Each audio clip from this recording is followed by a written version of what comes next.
You're listening to Science and Saucery, a show dedicated to adding life to your years. And now your hosts, registered dietitian Julieanna Hever and scientist Ray Cronice. Welcome. Hello. We're here again today. Indeed we are. We're going to do a little mind noodling today. Mind noodling? Yeah. I thought it was more a little interviewing. Yeah, well, I think it's more just having a relaxed episode. We get into all these intense conversations and all the details, and people love that stuff, but we have a couple of shows we never did that we had planned out in the beginning, originally to kind of introduce ourselves to everyone, and I think we really need to pick up on some of those and just have conversations. Like we're always having really great conversations here. I think so. And they last sometimes for hours. Always. And I think probably some of these people would want to hear. We probably just should roll a recorder all the time and capture some of those great, fun, explosive conversations. Yeah. Well, you're not saying much. Now there's a lot of pressure. No, well, yes. I can never get a word in edgewise. There's a lot of pressure now because now people are going to be like, ooh, what do they talk about? And now it's like, ooh, can we really make it compelling and exciting? Because I want to talk about, I don't know, you're such a fascinating person, at least to me you are, and to like so many people. I always say, like, I can't count how many times we've finished a conversation with a complete stranger, whether it's the Uber driver or a bartender or wherever we go, and these people always say, "Wow, you're the most fascinating person I've ever met." Like I can't count how many times that's happened, but rather than even focus on like just me and you in terms of that, let's look at the bigger things. So just let's get some questions for next week's episode from Facebook. I think you've already started that process, but this week, let's start with a few that we have here left over from, say, October. What drives you each day? So much. So when I wake up excited and ready to face the day, it's because I think about the situations where, like, for instance, a client that just finished the program or a client that just got off their last medication, or these messages that we get that are just, they bring us to tears all the time. But like knowing that these things that we talk about and just talking about food and life and all the crazy stories that we have about all of that can make such an impact on people's lives. And that sounds a little hokey, but like quite literally, it's the stories that we see and the people having these epiphanies and watching all of that happen. That just makes this so exciting. Like it feels like you just want everyone to have these experiences, So that's one thing. It's just I want to make a difference in people's lives specifically and in some way. The other thing is, we always say about being a role model that people emulate, and especially as a parent. And so as a mom, I've had kind of a very interesting mommyhood, and I want to be a role model for my children. That drives me as well. Those are good things. What about you, Raymond James? Insatiable curiosity. Just 2 words. Very few times I can answer a question in 2 words. That's but for see, sure. I had to comment on that, so I guess here we go, right? But it's true. I am insatiably curious about everything. And going back to that question, I think that curiosity has led me to fill up a lot of my time that most people use sort of mindlessly meandering, and I think they need to do that. It's relaxed time. I'm not saying it in a pejorative way, but I get a lot of relaxation and feeling good thinking about complex problems. I can vouch for that. And I've been inspired a lot by that because it's so easy to get caught up in things and that drive to just understand things. I've seen you do it so many times. And at first it was like, whoa, because it's like you just want to know and you just want to get to the bottom of it. And that just explains why you figured out so many complex, super complex things in the wellness world and nutrition and diet and weight loss and metabolism and all that. So I think that's really inspiring. It inspires me. It makes me want to be more curious. Thank you.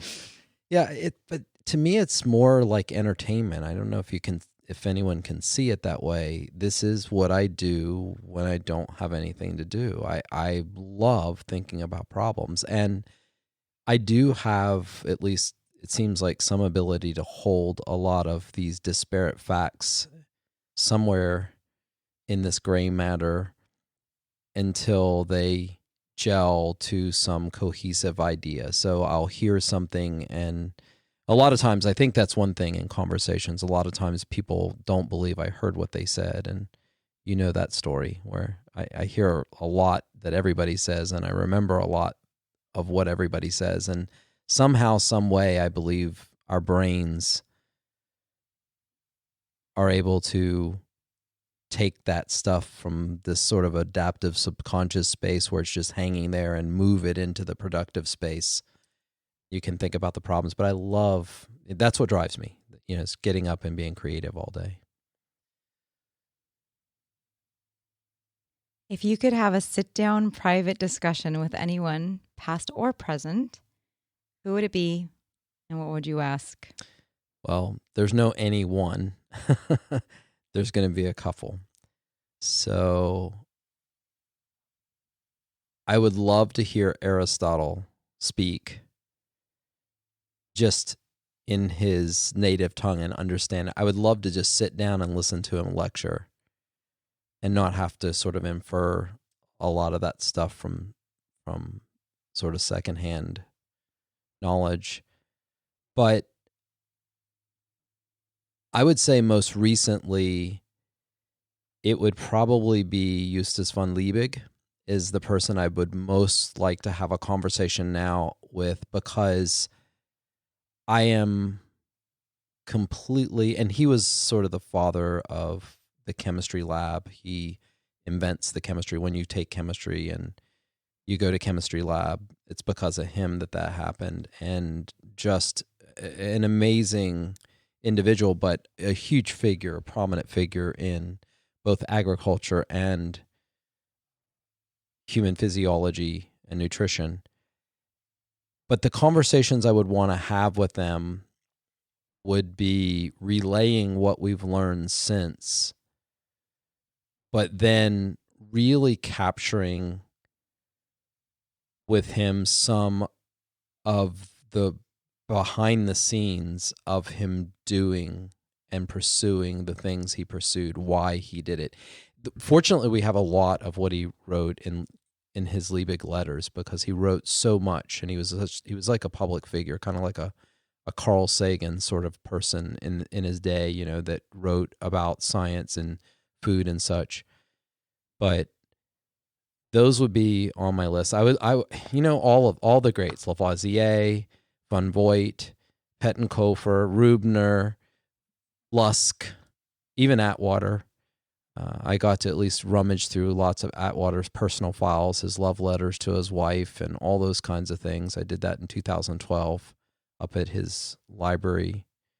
But I would say Justus von Liebig would be the right now the most pertinent conversation I'd like to have.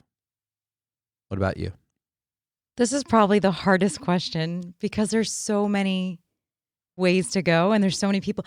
Because first of all, I know I'm kind of like diverting, but there's a reason. First of all, I think she's buying time. I might be. But think about it. We really, both of us have had the opportunity to talk to some of the world's most fascinating people. I feel really grateful for that. And I mean, the stories I've heard from the people you've met and talked to, it's extraordinary. And I would love to replicate a lot of those conversations that you've had. And I like to go back and have more conversations with some of the people that I've had conversations with. But then there's always like, I wish I can go back and talk to my grandma and really appreciate her life and know her real story and understand like my roots and all that history that, when you're so young, because I lost him, sort of not that early, but early enough to not appreciate that not everyone is there forever. So there's that. And then, I would say like right now, I would love to interview Elon Musk. He has so many fascinating, disruptive things to say, and I just want to kind of understand his thinking process. I watch a lot of his interviews, and I find him fascinating. I don't even know what I would ask him. He's a lot of fun to have conversation with. See, and you've had a conversation with him. But he's a very approachable, at least in the context that we were all together. He's a very approachable, genuine kind of person. I mean, we were really all brainstorming, and that's kind of a fun conversation to have. Yeah. And like when I went plant-based the first time, it was because of John Robbins when I read his book many, many years ago. And I was so excited to get to talk to him. Like that was like amazing because I got to tell him how much he inspired me. And that it's like really kind of neat to have that opportunity. But yeah, I felt that way with Carl Sagan. Oh yeah. That was my, like, of all the people I met, no disrespect to Elon. Hey Elon, if you're out there listening. We'd like to have a conversation. We would with you. love to. No, but it was just because of who he was at that time, and because his book Cosmos absolutely changed the trajectory of my life. Reading that and watching the series, in fact, watching it twice, once Saturday night when it came on PBS and once Sunday morning because they did a rerun on Sunday morning, so I would actually watch each episode twice.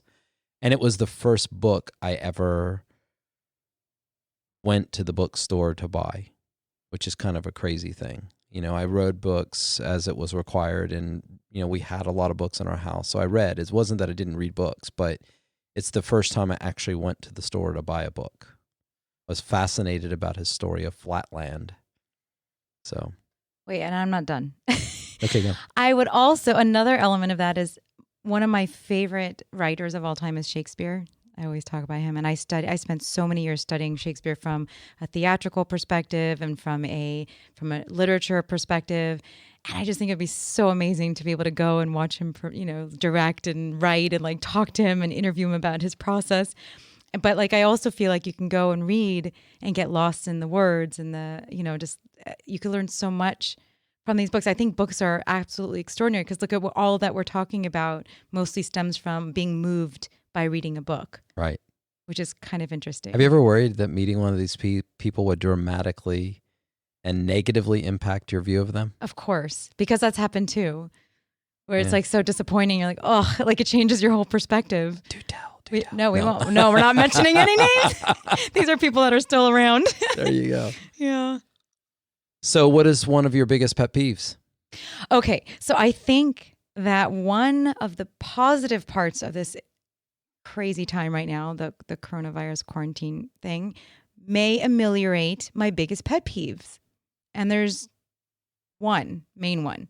It's like, for instance, people not respecting your personal space.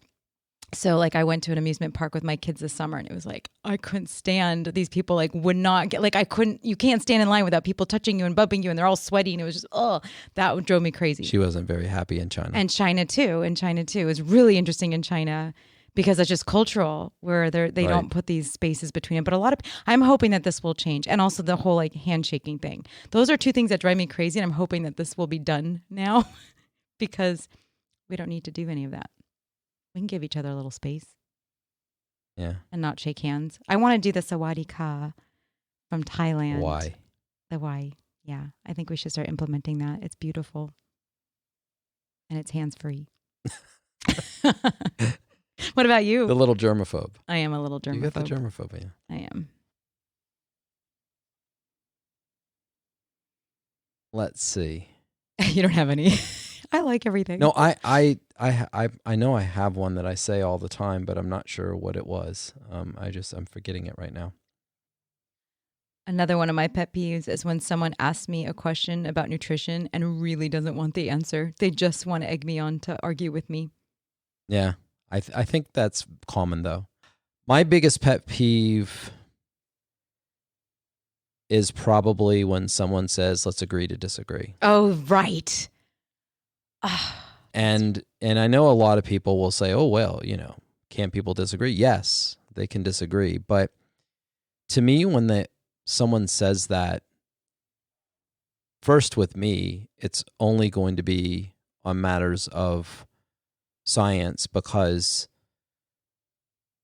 I don't get into debates about politics and religion and that sort of thing. I just stay out of all of those things. And so I stay out of the more subjective stuff. And to me, when I hear someone say, let's agree to disagree, essentially it's saying, or it feels like being too intellectually lazy or too protective of one's ideas or too set in one's way to move through solving the problem. It's not, I don't see it as this peaceful mitigation of tension. I see it as, and that's not to say that I don't disagree with people or no people can disagree with me. But when they specifically say this and you're having a discussion, it almost always happens when that person has run out through their data set or what they know about the problem. And now they just want to hold on to an idea. So most of the time when you hear this, and perhaps if I discussed politics and religion and other kinds of things, I could get to a subject where that saying would be more appropriate. But in the scientific world, you can disagree with people, but you don't agree to disagree. You just disagree with them. And it's okay if you offend them too when you're trying to put ideas out there.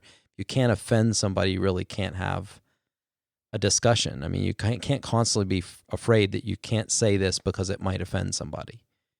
And I know a lot of people operate on that tenet, but for me, I think we can have open debate and discussion, and we may not be able to come to an agreement, but normally, well, first of all, my premise is everything about science, everything about the world, contradictions don't exist in the world.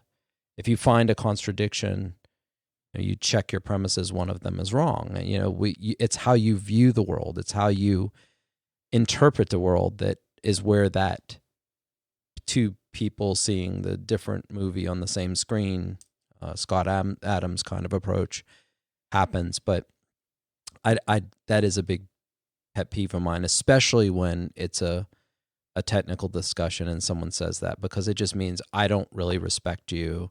To me, it means I don't respect you enough to go through with this discussion and go this. Or they can't. Or they can't, and they're just going to walk away. And instead of capitulate and say, well, yeah, there's some points I really don't understand this well, and they just, take what they think is this, high ground and walk away. So I don't like that. I don't think that's necessarily against you. We've talked about this before. I think that people get to a point where it's like, well, I can't go any further in this argument. And maybe they just need to go collect more information and understand it better. But because they're seeing through what they believe or their bias or their thoughts or whatever. And back to that first thing, what drives me, insatiable curiosity, as soon as I get to a point where I hit that train wreck, and I can tell you that, milk and honey. Mm-hmm. Right? We'll explain that at some other time. But why? Explain it. Go ahead. Well, it was quick. So it's an argument that was made by William Prout in 1834 that the only true food, they were really trying to understand nutrition, and Lavoisier has figured out at this point that you have this internal energy, and that's the same. Combustion and respiration are the same. And William Prout makes this assertion that when we're trying to understand what we need, what do we need from food, he turns to milk and looks at the components of milk, and that components of milk were at that time, proteins. They used to call them proteoids at that time, saccharines, which were sugars, and fats. And what he says is, when I look at milk, these are the elements of this, and the fact that milk has no other purpose other than feeding offspring, it should give us a hint as to what composes a good diet and food. Not that milk composes a good diet and food, but that the components, those three components, were there. And so I carried that around because forever because I could not think of another substance that had no other purpose other than food. And when I was being interviewed for that Burt Rutan documentary, Scott, was the guy who was the interviewing. We were having this conversation in their kitchen during a break, and we talked about that story, and he immediately said, "What about honey?" And then I immediately responded, like in 3 milliseconds, "You're right, milk and honey." And it didn't bother me to be wrong. I was actually elated. You saw it real time happen. I wasn't the least bit disappointed to be wrong. I love that moment when you realize, oh my gosh, I didn't consider this. So, and there's probably something out. If anybody can think of any other substances other than milk and honey that have no other purpose other than food, it would be good to know what those are. So, yeah. Yeah. All right. What is the accomplishment thus far that you are most proud of? And gosh, that's a list, but try to think of the top. It's tough. Well, I would probably say, going back to my roots, the role we all played in opening up private spaceflight is probably what I feel the most proud of in terms of things that I did. I mean, there's other things that I feel proud about, but I really love the fact that what's going on today, circling back to Elon Musk, or Richard Branson and Jeff Bezos in terms of this. I cannot believe that those years from the mid-'80s until, say, 2004, I can't believe I had the opportunity to have a front row seat. And all of those people that were saying to us that what we were talking about was pie in the sky and impossible. So many times we got laughed out of the room. This is Byron Lichtenberg, Peter Diamandis, a host of other people, Todd Hawley, Bob Richards, this whole group of people, Mark Matosian. There's just Michael Potter. I could just keep going with this list of this core group of people, and it happened. And now we're very, very close. We're very close to private space taking off in a much bigger way. So that was it. But then more short term and closer now, it's without a doubt what we're able to do for our clients. Like, it is so visceral, so real, and every single day some amazing thing happens. So, I mean, some text comes through every single day. Mm-hmm. Not a single day goes by that one of our present or past clients doesn't message us with a milestone or a breakthrough. Exactly. Just amazing. And they say some of the most incredibly flattering things that sometimes I certainly don't. They're the ones making the change, so I'm celebrating them. But they give us a lot of credit. But it feels so good to be in a conversation with somebody that's, I just don't need my blood pressure medicine anymore. Like, it's done. Or any of it, just the weight goals, just when they hit certain plateaus, or suddenly they'll say, I have not been at this weight for 35 years. Like, I never saw this weight as a young adult. I weighed more than that. Some of them say they weighed more than that coming out of the womb. Yeah. Right. But the point is that I feel really good about those things. So what's the accomplishment you're most proud of? Again, this is so challenging because I'm my biggest critic. I think a lot of people could say that. It's hard to kind of look at something and go, yep, this is great. Because almost everything I've done, I'd probably want to do better. That's a horrible thing to say, but it's true. There was another one I was going to say, but I didn't say it because I thought you might. The book? The book. Yeah. Because you said that the other day. I love the health span solution. I could really say that. I mean, I'm proud of all of our books, all of my books. I think I'm pretty proud of the fact that I've written 5 books. Like, that's pretty exciting. I mean, Yeah. co-authored and authored, but this is my favorite. I am biased. Don't listen to Idiot's Guide. But I love, it's exactly what I always wanted to write. I mean, we talked and about do. this within a week from when we met. Yeah. You were talking about this idea, this concept of you wanted a beautiful full color cookbook. Yes. And you wanted to be able to be free to Yes. write about things. And it was exactly what we wanted, and to get rid of breakfast, lunch, and dinner, and to not put nutrition labels and like all the stuff we wanted. No protein, carbs, and fat. Yeah, I mean, they really let us do exactly what we wanted to do, and I'm very, very She's proud glowing of it. right now. If you could see her right So now. are you. You're smiling from ear to ear. I am. I really love that. Yeah. Well, let's then turn to bucket lists. Okay. 3 things that you haven't done on your bucket list. One thing is I want to go to that resort. Is it in Finland where you get to sleep in an igloo overlooking the Northern Iceland. Lights? Iceland. There's one in Finland too. Oh, no, Finland. Maybe it is Finland. I want to go and watch the Northern Lights and sleep out there and watch it. That would be amazing and magical. That's one thing. Other thing is I want to publish a paper where we're actually doing what we want to do, our study. Like, I want to do that study that we've talked about and have it published. Like, that's on my bucket list. God, there's so many things I want to do.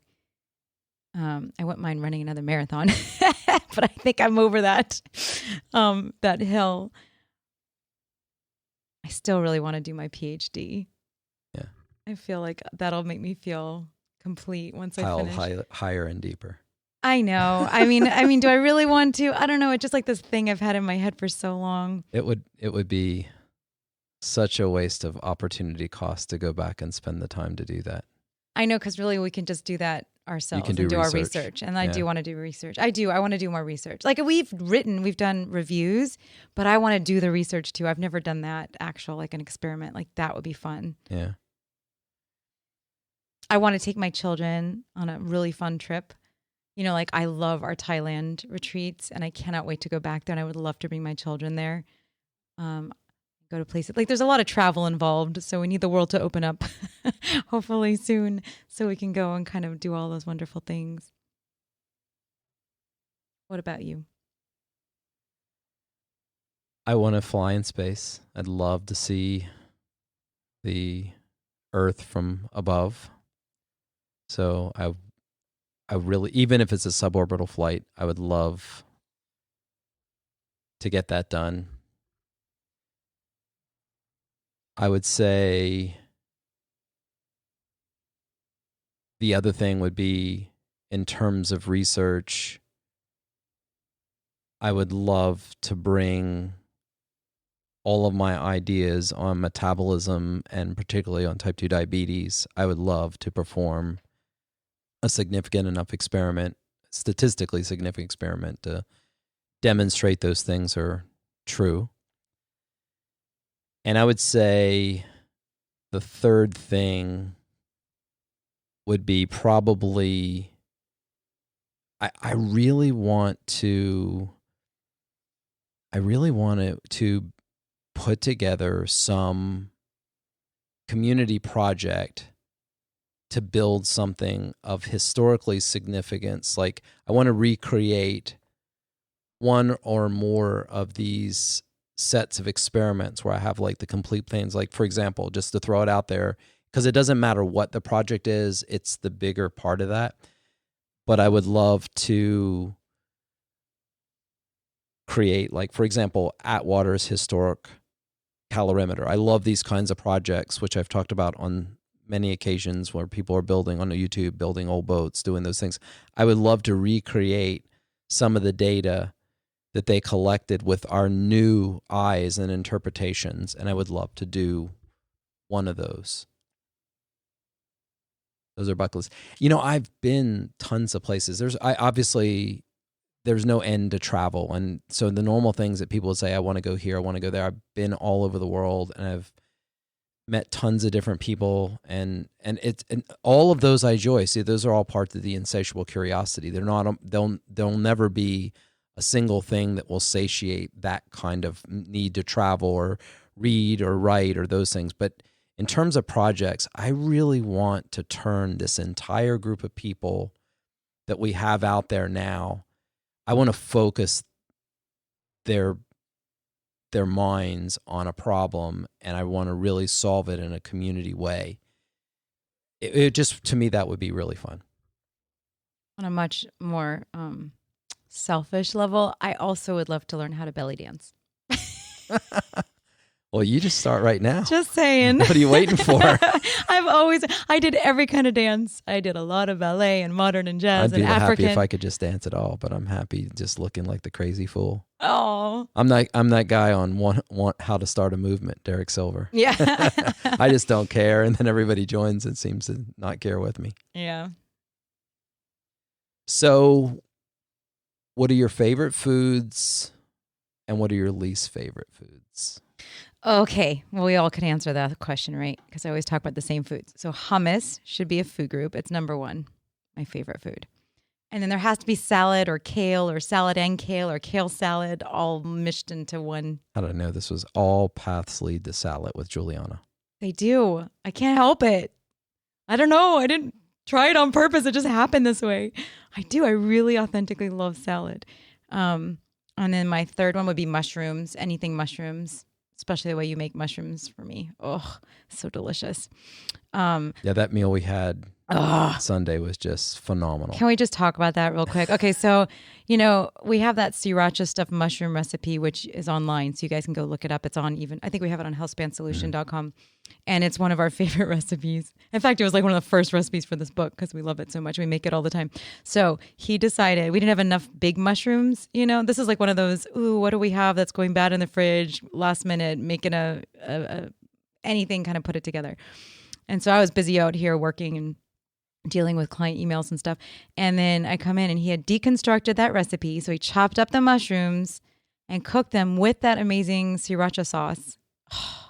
And then he plated it over some black rice, which is like my favorite rice. And this was my favorite part. He went to the garden, our veg, and he cut off he harvested the first batch of kale of the season of the year. And then he steamed it with sake. Ew, so delicious. Oh my gosh. It really tasted good. I mean, like now I want you to go make me some more. That was so good. You had so no good. idea what you were coming to the table. You just walked in, and I smell managed it. to get it on the table. I say this is where I'm not a chef, and what I really respect is the fact they pull all these elements together. The mise en place is so good that it arrives at this table and everything's at the perfect temperature. But I worked really hard on cooking this in a way so that everything was at the perfect hot temperature, including getting the photos. So I got the photos that we posted, but it did take, like, we will definitely eat that again. That's so simple too. Rice in a rice cooker, the mushrooms and the sauce, steam some kale for 4-5 minutes, so that it's still green and bright, not all right, wilted. I think it was good. I'm going to send you to the kitchen. Well, we're out of everything. That's the problem. No, we're never out of everything. We could find lots of stuff in there. Yeah, it's really fun. Least favorite foods? Zucchini is one of That's them. right. That's right. I don't like zucchini. Yeah, you have a zucchini thing. I forgot about that. I don't know. It's just, I don't know why I don't like it. I don't hate it. I just, I would never opt for it. I always opt to get it out. And then, what else don't I like? Olives. I like olives. You always pick them out. Well, I don't like black sliced olives that are overwhelmingly salty. There you go. And anything too sweet. Like, I really don't like anything sweet anymore. That's crazy. I used to love sweet. What about you? Favorite food? I would say still, even in my plant-based day, and I don't have it very often, but I would say without a doubt, sushi is still way up there at the top of things. I mean, that was the most difficult thing for me to walk away from. It's also something I can repeatedly bring my diabetes back just like that, so it's something I can't have frequently. It's very much a definition of rare and appropriate. But we make it too. Well, no, we make it really healthy. But I want to just do the whole thing. The only part of sushi that I don't have is I don't like the egg stuff. Like I don't like the whatever it is, that little fried egg thing they do. I don't eat that. And normally, I'm obviously when we make tons of plant-based sushi, and I'm not saying that that's not good, but I do still like sitting down and having this whole sushi thing. And so when there's the opportunity, let's divide this up. Okay, I want to go back because I've got all sorts of things going through my head. So I just said 3 ingredients, right? Now let's do 3 rare and appropriates that are your favorites. So that there you go with your sushi could be there. I would add pizza to that on my list. Yeah, veggie pizza, and like some good like nachos, some good vegan restaurant nachos that are real decadent, rare and appropriate. French fries. Yes. Oh, but we do French fries air fried and they're delicious. Here's the problem with this top favorite foods. Everything we make, I love. Yeah. I really love all the food. I'm so satisfied by the food we eat now. That's a good problem. It's not a problem. That's a great thing. I mean, this is where, for all that time when I was talking to Penn and saying, look, you can have everything you want, but what you want is going to change.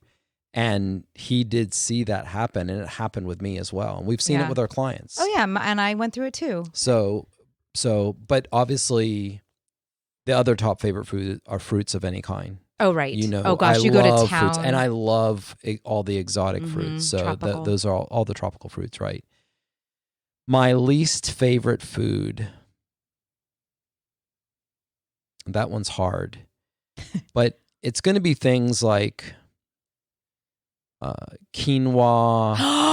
Yeah, I know. What? And a lot of the is that why you never make grainy stuff. Quinoa? It's not that I hate it or hate the flavor, but it's just kind of tastes like nothingness. And you love rice, so I don't even understand because quinoa has more flavor. I know. I just, it's just that's weird. It's kind of boring to me. Oh my gosh. And there's probably something else that I'm not thinking about at the moment, but I don't know what it is. I used to, at one time I didn't like okra, but I love okra now. Oh yeah, who knew? I know. I just discovered that. Yeah, I love okra. You love peanut butter would be your favorite food. Come on, just say it as it is. Oh, that's right. A jar of peanut butter. That's right. Okay, you're right. If there had to be one thing, that and peanut butter, Reese's peanut butter bastards. Yeah, I like Reese's peanut butter bastards. I do like those. I'll tell that story one day, but not right now. So let's see. Yeah, that's it. There's very few foods I don't like. And the list of like the things in our book, I like all the stuff that's there. Some of it is way more flavorful than others, right? Because we don't, we work to have some sort of everyday kind of ordinary meals, and some of them are just off the charts flavor. Of course, I don't know that we plan it very well. We have a lot of off the chart flavor meals by accident. Yeah. But I love the food we eat. I don't have any hesitation. And back to those rare and appropriates, the other one that I'll put up there right with sushi that's kind of on the safe side, but it does give me a blood pressure problem, which is chips and salsa. I knew you were going to say that. And with Cinco de Mayo, my favorite holiday because I love Mexican food and any excuse to celebrate. Yeah. Yeah. So, love that. Yeah. We have to do that. Exactly. Yeah. Amazing. Oh, now I'm just hungry. It's so funny because I went into dietetics because I love to talk about food. I love to know what people eat. I love to talk about food. I love to talk about like cooking and all of it. But I'm always hungry. I'm always thinking about food. It kind of becomes this like interesting. You love to eat. I do. I love everything about food. She loves sauces. I love sauces and everything. I love hot sauce and dressings and just deliciousness. Yeah. So. Yes. All right. What do you want people to know about you, Raymond James, besides all these wonderful things you've just shared? It's hard to talk about that. In fact, it feels really,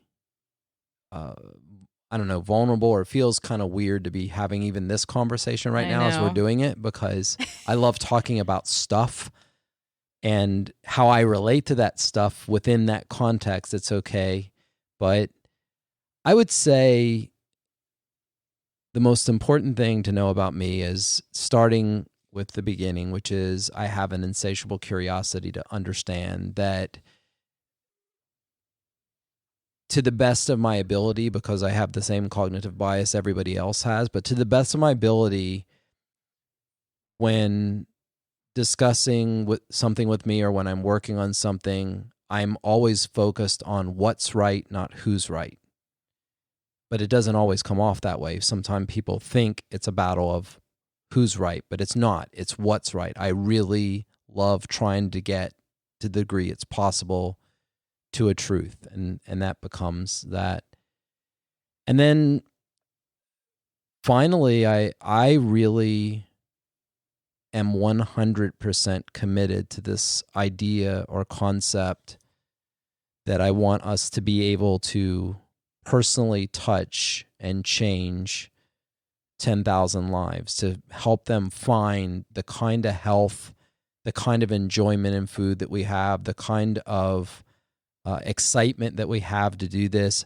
I would love to really make that happen, and not just the person that comes up and says, "Oh my gosh, I read everything you have. You changed my life." I'm talking about the people like we're working on one-on-one, that moment with Brandy the other day when I those moments are just so incredible to hear from our clients. And I would want people to know that I'm not willing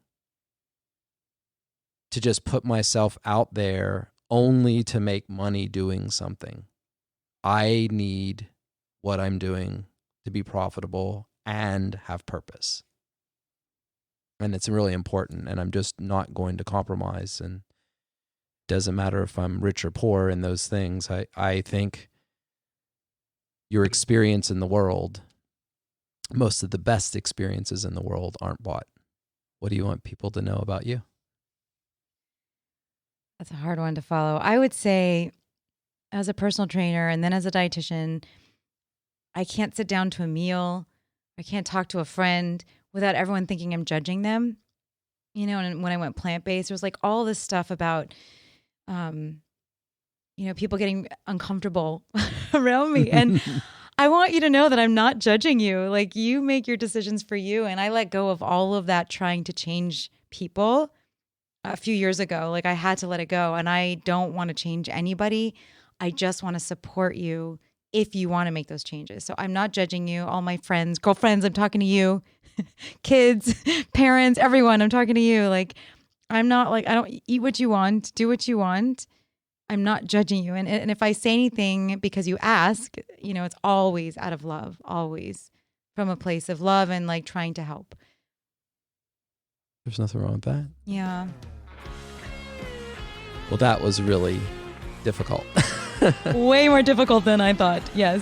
But thank you all for being here with us and for joining us on this leafy green path to good health.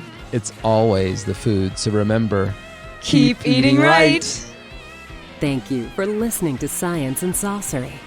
For more details about the content in today's show or to contact Julieanna and Ray, please visit us at healthspansolution.com.